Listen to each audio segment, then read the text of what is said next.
Welcome to the B. Andrews Radio Show here on this 21st day of November. Did I get that right? Yes. What a lucky guess. It's going to be a good day. I think it's going to be a great day. Anyway, welcome to the B. Andrews Radio Show on this 21st day of November in the middle of hunting season. If I'm starting off like this is going to be quite a show. This is going to be a show. I'm telling you. So, folks, stick around for all the verbiage mistakes that could possibly be made today. This just might be the day, okay, to hear something terrible roll out of my mouth. Today is the day. Woo! And so we're coming to you from beautiful central Wisconsin. Today is a beautiful day, but we do have overcast skies, and I am even wearing my coat inside. So what you're saying is it's beautiful in your head. Because I was outside and it did not strike me as a beautiful day. I even saw some falling snowflakes. Oh, yeah. I don't think it's going to get higher than 30 degrees here in central Wisconsin today. Beautiful day, my butt. But the wind is crisp. I carried down my... You say crisp, I say frigid. Yeah, I carried my cup of coffee from my house to yours. The studio is here in your lovely abode.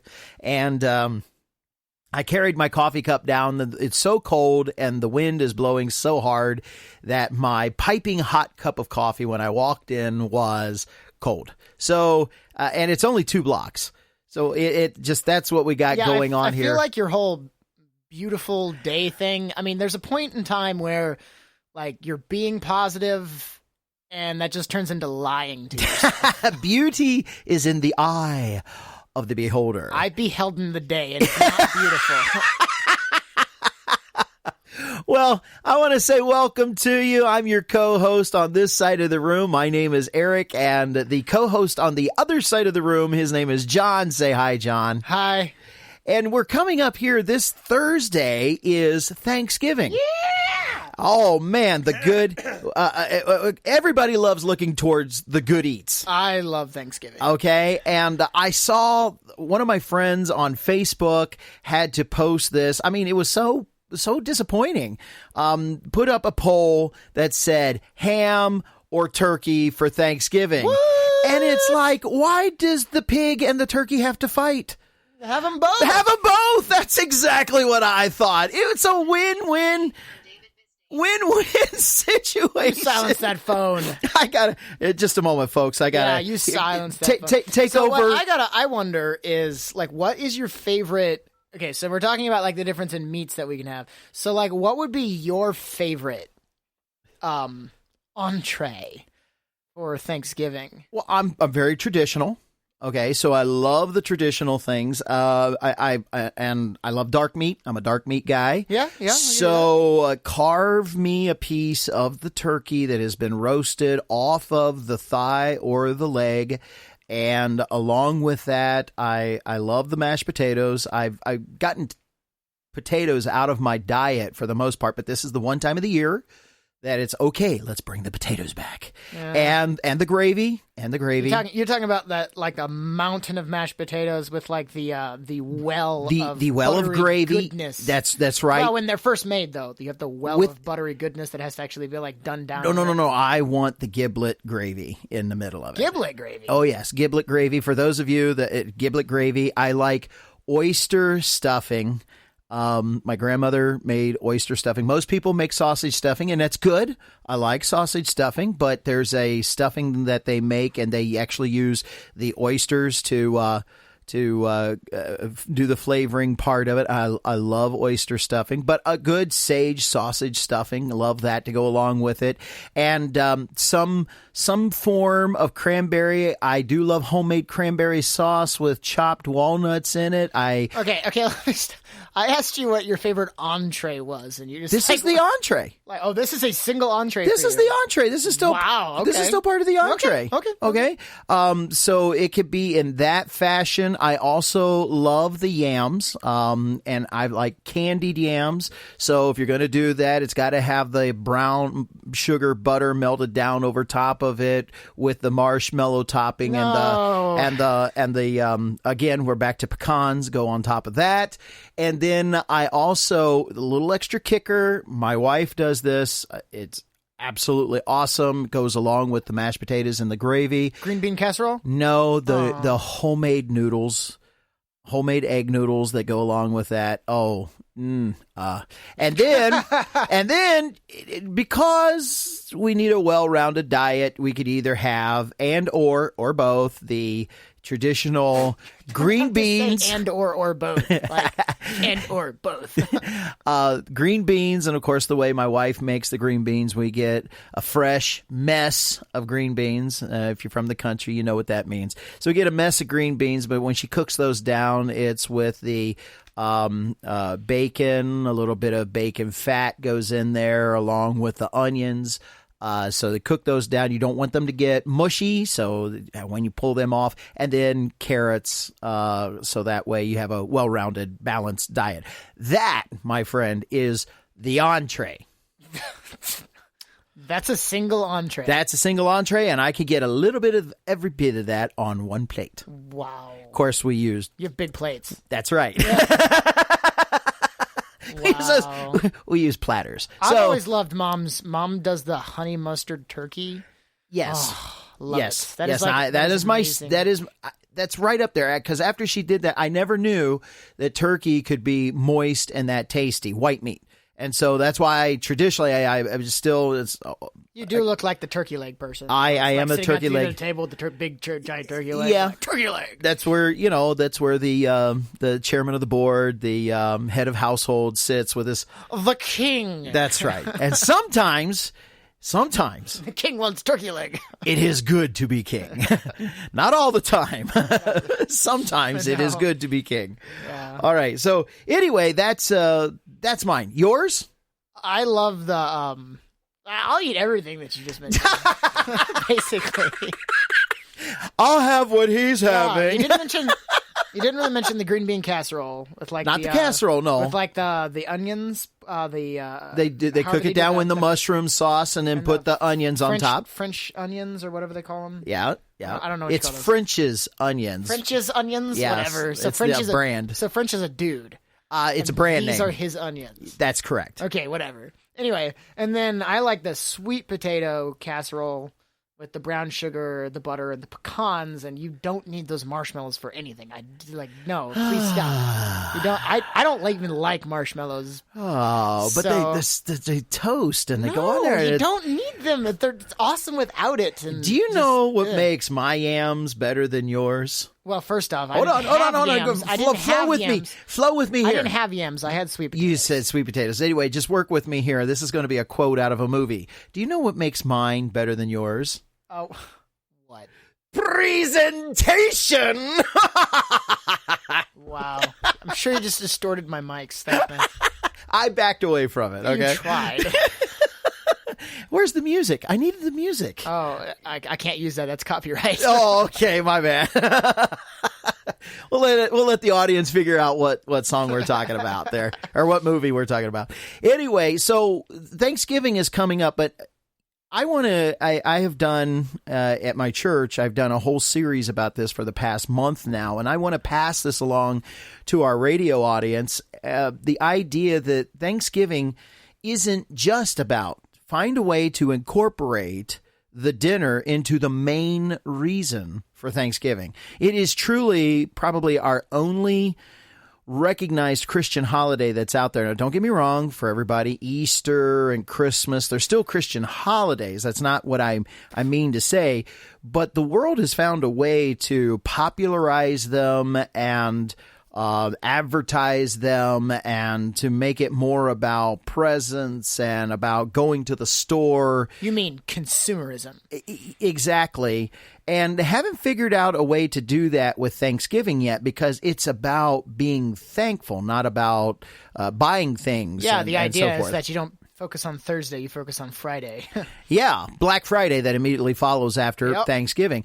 And so as Christians, I'm challenging all Christians, all faiths, all denominations to grab back a hold of this holiday and make sure that it doesn't get taken away from us. And by doing this, let's start pulling the emphasis for Thanksgiving back to a Christ-centered theme.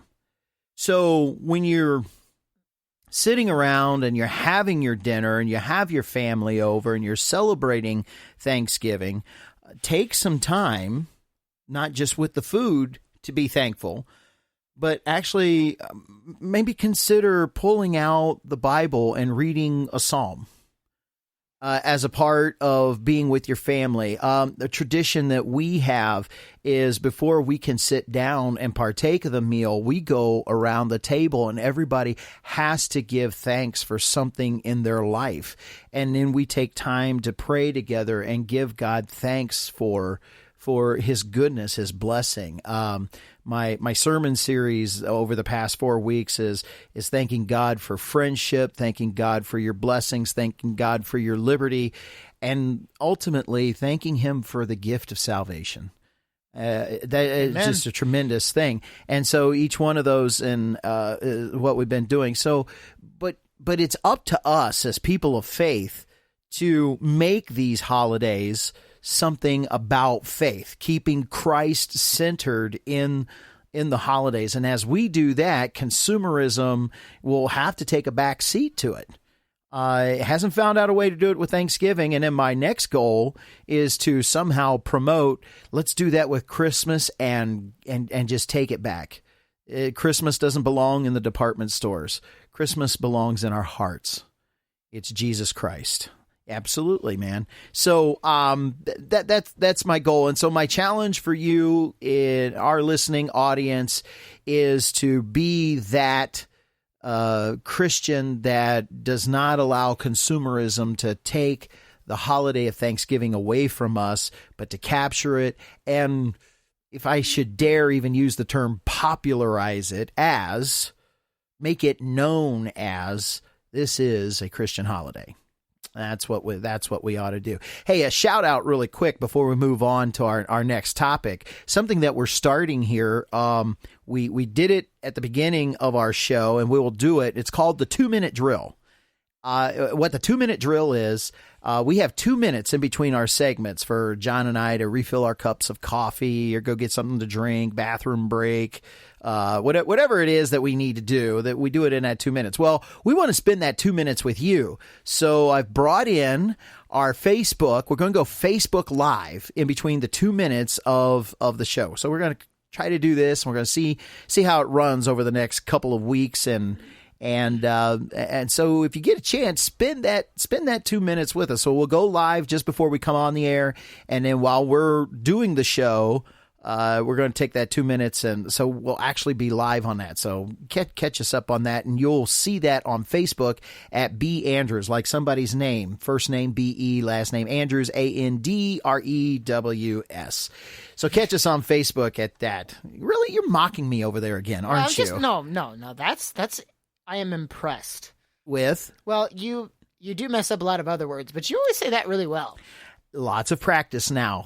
This will be our 40th episode. Whoa. 40th episode. Well, that sounds like something to be thankful for. That sounds like something to be thankful for. Also, during this week, every year, right here in the state of Wisconsin, starting the Saturday before Thanksgiving, there is a statewide holiday that lasts for 8 days. Can you tell us what that is? No, what's it? 9 days? 9 day season. 9-day season. Can you tell us what that is, young man? That would be hunting season. That's right. It's deer season, hunting season, but specifically, it's hunting with... Oh, that's gun deer season. Gun season. That's right. That's because guys have been doing it with the bow since September. Since September, That's right. September started bow season here in Wisconsin. And so, I was just informed that if you want to stay out there with your bow while everybody else is running around with you guns, yeah, dude, that's fine. You can do that if you want. you can do that if you want. Just hey there, be wearing that blaze orange. So on opening day, John didn't go out this year.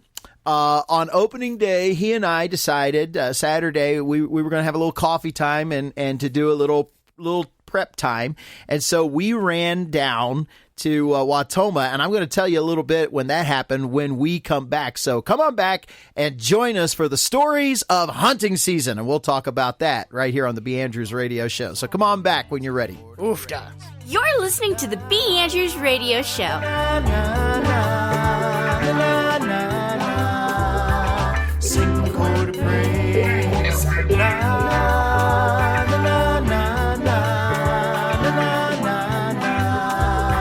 Sing the chord of praise.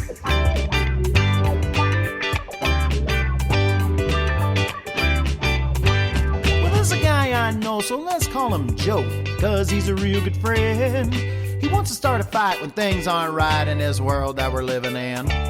So it says to him, Joe, I know that you know that fighting never pays. So instead of a fight when things aren't right, why don't you start with a chord of praise?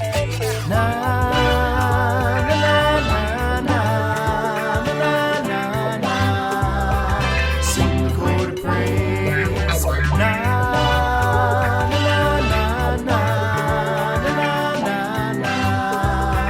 Sing the chord of praise. There is a simple truth that folks don't understand. Everything that happens in our lives comes from God's own hand. Everybody has a choice that they can make every day.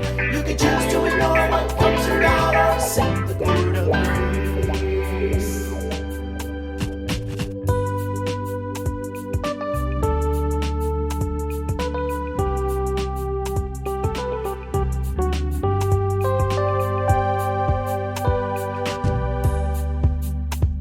Now it occurred to me how things might be when this world comes to an end.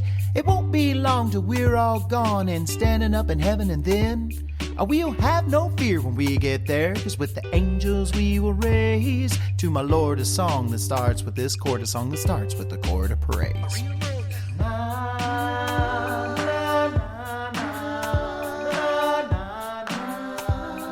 Sing the chord of praise.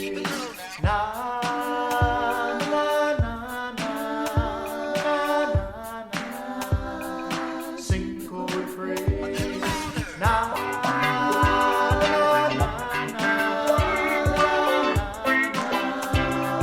Sing the chord of praise.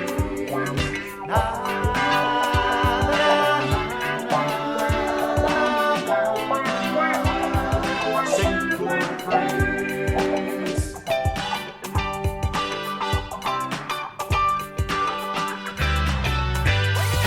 All right, we're back on the B. Andrews Radio Show. I just got off of camera. Oh, do you know what? They might not have been able to hear us. I didn't turn the volume back up. Yeah, fine. So basically, Oh, technology. You got to love this. we just alternated. People can listen to us, and then during the 2-minute drill, they can watch us. They can watch us, yes, but that's live. This is recorded and then goes on the air sometime after 2 o'clock. Yeah. So we're messing people up. We're really in your minds now. And it's a scary place. Okay. All right. So what we're doing here is we teased a little bit. We don't know. We don't know what we're doing here. We teased a little bit about hunting season in Wisconsin, and I was getting ready before we went on break to talk about you and I on Saturday, which was opening day, heading down from where we live here in Hancock to Wautoma, roughly a 20-minute drive, back county roads in order to get there. And as we're heading out, we get down the county road that we're going down, and John's like, oh, this is opening day right now. We're driving through the country. Yeah. Should we be doing this? Well, we looked up statistics for opening day here in Wisconsin. It was estimated that 600 600,000 gun deer hunters went out on opening morning. That's right. 600,000 people in the woods with high-powered rifles. That's right. That's And a something to few be worried of them about. even with their bows that are still holding over from bow season. I don't know why they're out there. Anyway, so we're driving down the road, and as we're going down the road, we passed a farmer that had 4 horses out in the little pasture. Well, he normally has 4, but yeah, only 2 were out. You're right. And as we drove by, what did they have on? Blaze orange. He took blaze orange blankets and put them on his horses. That's because they live. He sits right next to a field. There's a wood line about 300 yards back from his house. I didn't even think it was that and far. You get someone that's looking through a scope and be like, "Oh, looky out there! You see that? Oh, it's a big one." It's speckled. Yeah, it doesn't have a rack. Oh, it must be a doe. Doe. That's the biggest doe I've ever seen. Yeah, it's a 1,100-pound mare. That's just put them on him because I don't know. You get a little crazy at deer season. You look out absolutely. there, you go look at the scope. You're so wanting to see something that your mind might suddenly say that that's what you wanted to see. And Which one of the rules of deer hunting safety is to know your target and what lies beyond. There you go. Good job there, young man. Thank you, Mr. Kid. Yes. So anyway, and we just get maybe a mile further down the same county road, and we look back into the wood line that is off the road. There's the road. There's probably 150, 200 acre field, and behind that 200 acre field is a tree line, and right at the edge of that tree line is a tree stand. And John and I look at that tree stand, and it's not hard to identify 3 hunters in that tree stand because each one's wearing their blaze orange all in one. And you can see them from the road, which all of a sudden poses another problem.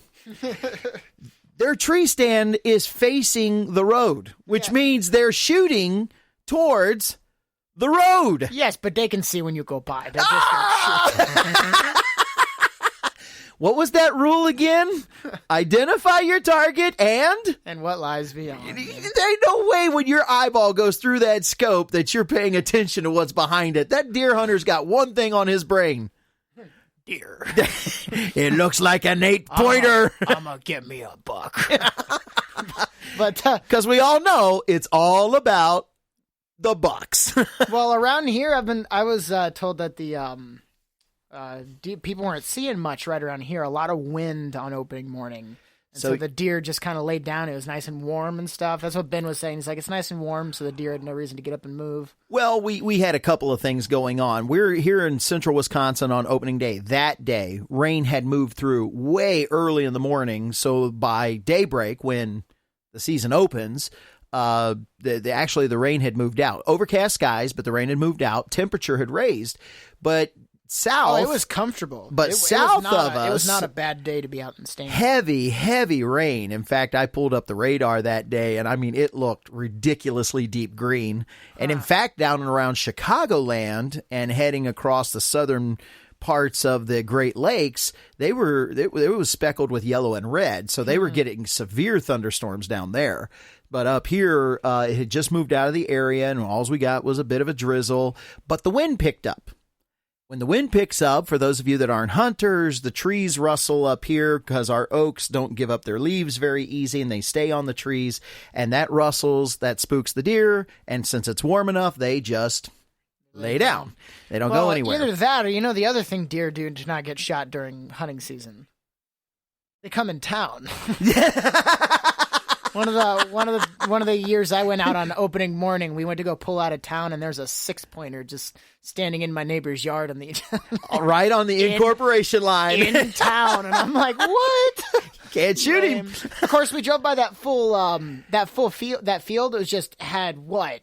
15 turkeys, dozen to 2 dozen just turkeys out there, and they were just, there's Thanksgiving. It's just like they know it's not turkey season. It's deer season right that's now. right. Turkey season, deer season, turkey season, deer season, turkey. They knew it. Yeah, they're like, we're safe, we're good. We're good. We can stand right out here in the open. Well, that's one of the times I went deer hunting, I was sitting in the stand and I had a bunch of turkeys just walk right under my stand. I was like, yeah, I don't have a license for them.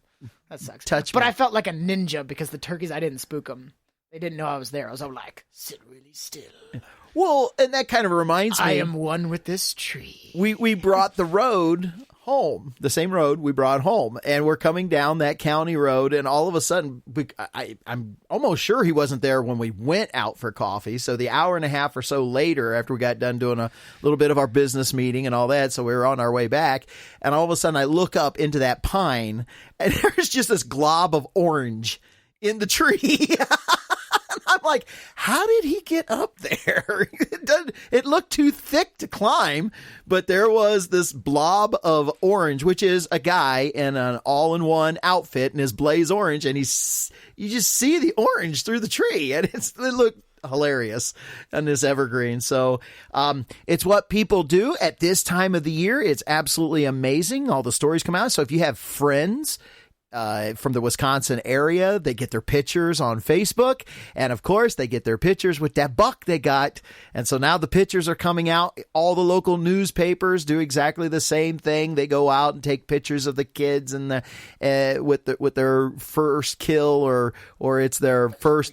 Yeah, first blood, or with that buck that they got. Here's a beautiful 6-pointer. Here's a beautiful 8-pointer, and of course everybody's looking for that elusive 12-pointer. I was going for 30. You're going with 30. The 30 pointer. It's the 30 pointer. Well, for those of you from Wisconsin, you know exactly what we're referring to. 30-point buck. The 30-point buck? Did you see the 30-pointer? Did you see the 30-pointer? I get to show that to Emily, by the way. So anyway, it's a song. Go look it up on YouTube. And Bananas at Large. Yes, that's the name of the group, and absolutely a fun song. There's 2 parts to it, so there's part 1 and part 2. And that was very in depth. Thank you. It was, but for those that that didn't know that sometimes part 2 follows part 1. Okay. I was being clear. Okay. All right. So anyway, we got opening season is here. Things are happening in that way. I do know a few of my friends. There are trophy deer. And there is a trophy system here in the state of Wisconsin. So there are guys that do the trophy hunting, and they go out. They put the cameras in the trees so that they know where the deer are going. They take the corn that accidentally drops from their pocket. No. They just grow it there. You can't drop corn there. That would be called baiting. Yes, that would be. But if you plant corn there, that's right, which means you drop it under the dirt. Some of the things, it's okay. It's absolutely amazing how many low maple trees at this time of the year grow apples. It's amazing. Okay. Well, yeah, but you just got to take a bite out of it. Just be like, I just got hungry. So you just brought a dozen of apples. The tree's down. Okay, no. That was bad. No. I have actually seen or have heard some of these low-hanging maple trees where there's an apple just growing off the end of the stem. It's amazing. It's amazing how that happens. Step in evolution. Maple trees, they can grow apples. How did that apple get there? Yeah. But it had to grow there because if somebody were to put it there, that would be called baiting. Yeah, and they don't do that. And that's not legal. Hunters don't bait because that's illegal. That's illegal. We wouldn't do that. No. Yeah. Anyway, but these trophy guys, I mean, and they go out and they get the cameras, they find out where these deer are, they actually will do a little bit of tracking with them, and some of the things that they're looking for is the number of tines. So yes, when we talk about getting up towards 15, 17, 18 tines. Yeah, but it has to be over an inch there, huh? Yeah, okay, what are you talking about for those who don't know? A tine, in order for a tine to be counted, it has to be greater than an inch. Long. If not, that's not a tine. You can't count that. And one of the other things, so there's other things that when you talk about trophy deer, they also, the girth of the horns coming out, that's a thing. Well, the neck. And the neck and the spread of the and the antlers. spread of the antlers up at the top. Yes, also stop the saying spread horns. also the spread of the base of the horns is also something that is measured, plus the overall weight of the animal. So I mean there's so many different areas when these guys go out looking for the buck. That one that gets them the trophy for the year. You're making me sad that I didn't go out hunting. And there are guys that go hunting just for that buck. And I've of course, been busy getting married. do you know what? You're busy getting married. Yeah, you're gallivanting all around the country asking that one woman. Yes, we discussed this earlier, and he said asking women to marry you. I'm like, I asked one. That's- Just one. I will have you know that. That's right, because he found the one. The one. All right. Well, here we go. It's time to take another break again. We're going to do that, get a refill, and we're going to talk a little bit more about hunting. And then we've got good news. Good news. All right, we got good news. And in between this break, we're going to share our 2-minute drill with you. So we'll see you on Facebook and then come right back here for a little bit more of the B. Andrews Radio Show.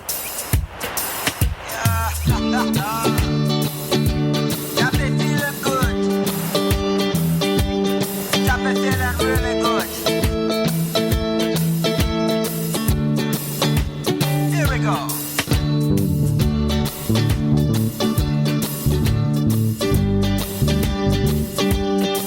I'm just sitting here and enjoying the shade.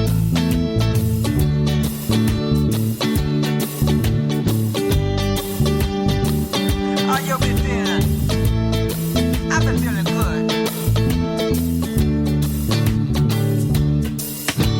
Sitting here, thinking about all of the good things and the things that are fresh and new. Oh yeah.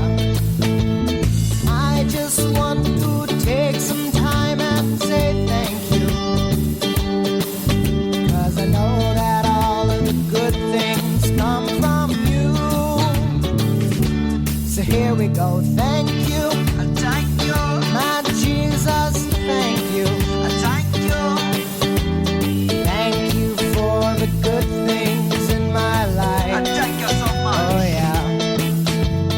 Thank you, Thank you. my Jesus. Thank you. Thank you. Thank you for the good things in my life.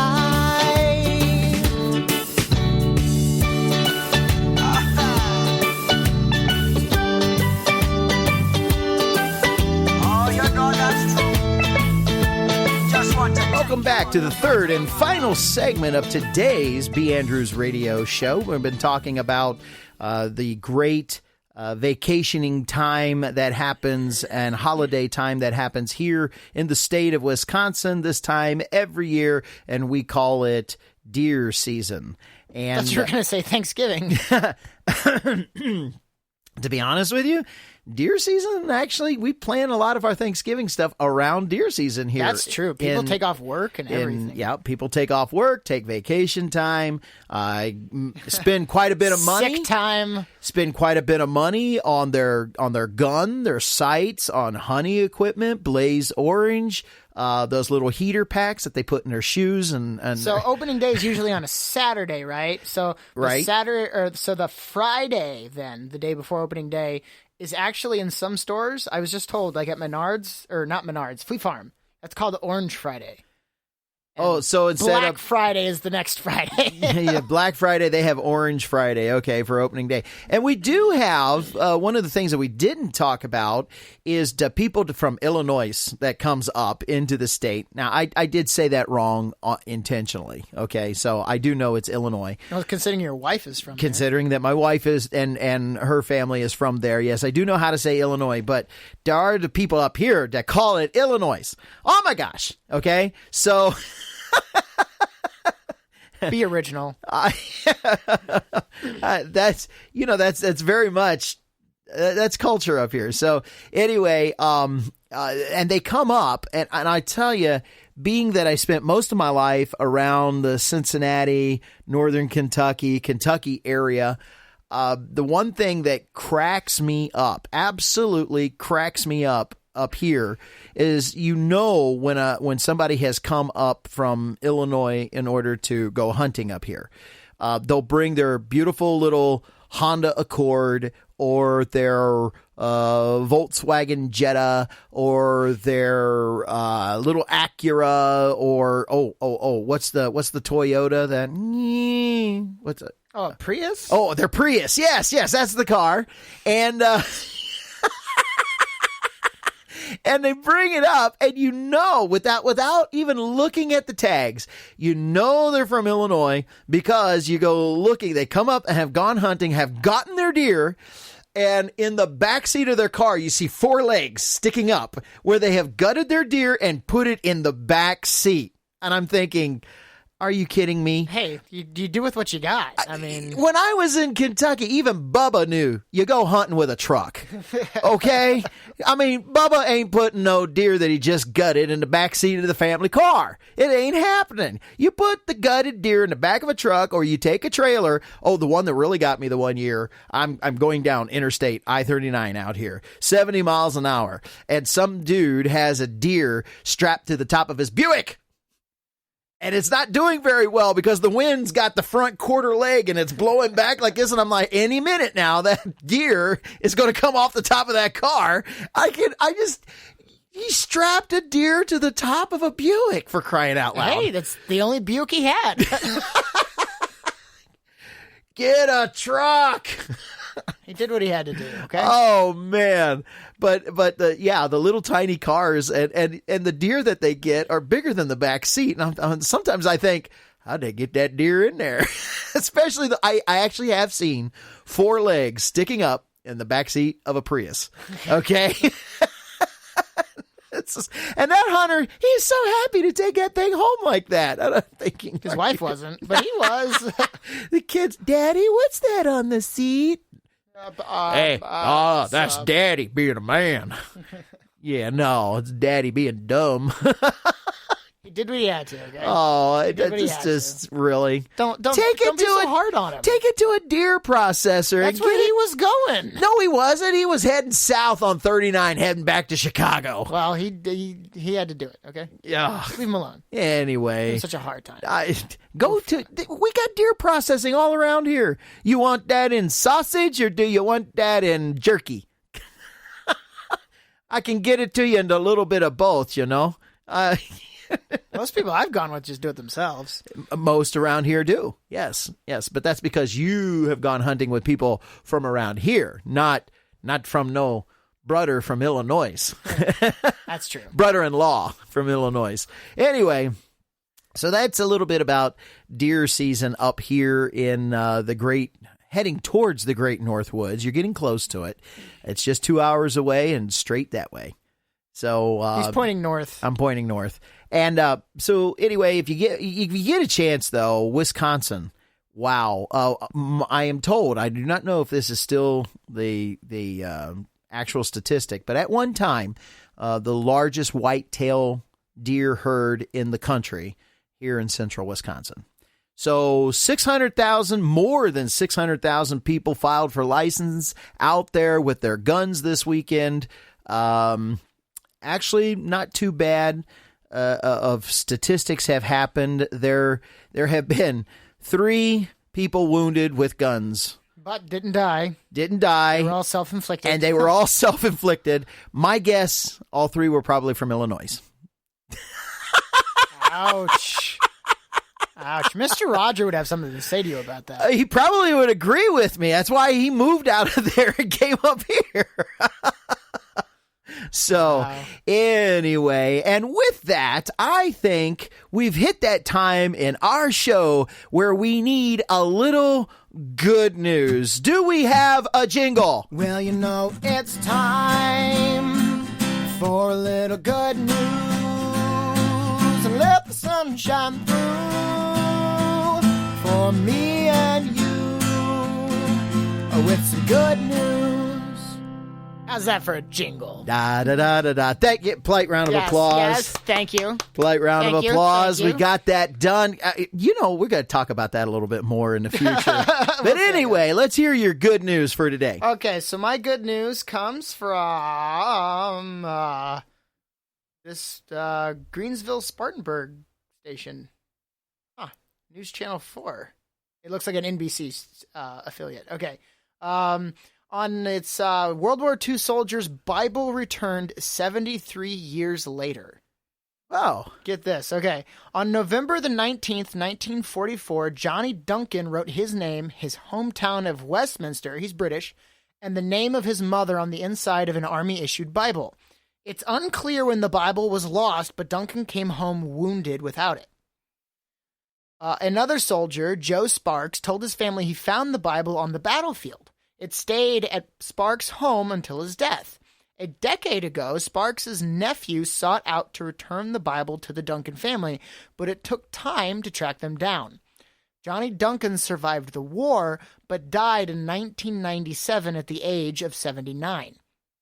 In an attempt to help her brother, Sparks' niece, Mary Bodraco, I'm probably not saying that right, sorry, did a quick search on social media and stumbled upon a man with the last name Duncan in Westminster. That Duncan wasn't the right one, but he happened to know the family and put them in touch with the Sparks' relatives. I just felt the hand of God in this whole thing, Bodraco told WYFF News 4. Oh my gosh, I was so excited I couldn't call my brother fast enough. I said, I found them. 3 weeks ago, Duncan's Bible was mailed to his son, Danny Duncan, in Westminster. The first reaction is, I wonder what this Bible has seen and what he was thinking on the day in time in 1944 at 22 or 23 years old. Danny Duncan said, it most definitely felt like a piece of him. Danny's sister, Barbara Adams, said she wishes she could talk to her father about his Bible. It just makes you feel closer. He's been gone since 1997, and that was kind of bringing a lot of things back for us, Adams said. As the siblings thumbed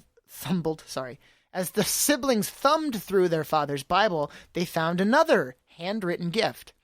It says, we pray to God for peace, and it's in his handwriting.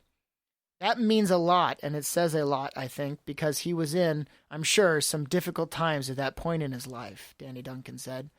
He said he appreciates the kindness of the strangers who got the Bible back where it belongs, and that he will always stay connected to them. You have nothing in common before this, but you do now, Danny Duncan said while patting his father's Bible. It's home. It's back home with the family. Absolutely an awesome story. That so impressed me. A 23-year-old, did they say 22 or 23-year-old, correct? When he lost it. Estimated, yeah. And he was on the battlefield, and he's not an American army, British army. This is a British. Okay, and he lost that. Here's what absolutely just blows my mind. So we think in war, I don't know where we get this, but we think in war that you have so much hatred on one side, people of that army, and you have so much hatred on the other side, people in the army, that all they can think about is killing each other. And his Bible proves what really is on his mind. I mean, he went to war for his country. And he fought for his country, and he did his duty for his country. But when you open up his Bible, what did he pray for? Yeah. Prayed for peace. Not because he had any hatred in his heart for those people over there, but rather this whole thing would just be over. The idea of killing, the idea of death, the idea of destruction because there's aggressors and so forth. He just wanted peace. That's 1944, so that's the whole struggle against Nazi Germany. Yeah. Boy, is there not something for us to learn today? And I think there's a lot of soldiers that are still the same way today. We send our American boys over, but with my son being in the Army and knowing his heart and the guys that he is serving with, there's not a hatred for those people when they go over there, but they go over to do their job. They go over to do their duty. And I can guarantee you that when he does, one of the things that's on his mind is, man, is there a peaceful way of doing this? Is there a way that's better? So if you think about it, we've just come through Veterans Day. Let's pray, especially this week, Thanksgiving. Let's pray for those guys that are over there not going to be able to spend time with their family. Well, that's going to wrap it up for today's show. We've done some new things, and hopefully we'll get to improve on them. Our 2-minute drill. It's been a lot of fun. We've connected with different ones during the break, and hopefully they'll spill over and listen to the show. So that's number one that we've done. We've got a jingle. Woo! That was weeks in the making, and it will get better. You said that you want to add to that recording, and we have Thanksgiving that's coming up, and something I want to publicly say on the air. I am so thankful for my co-host.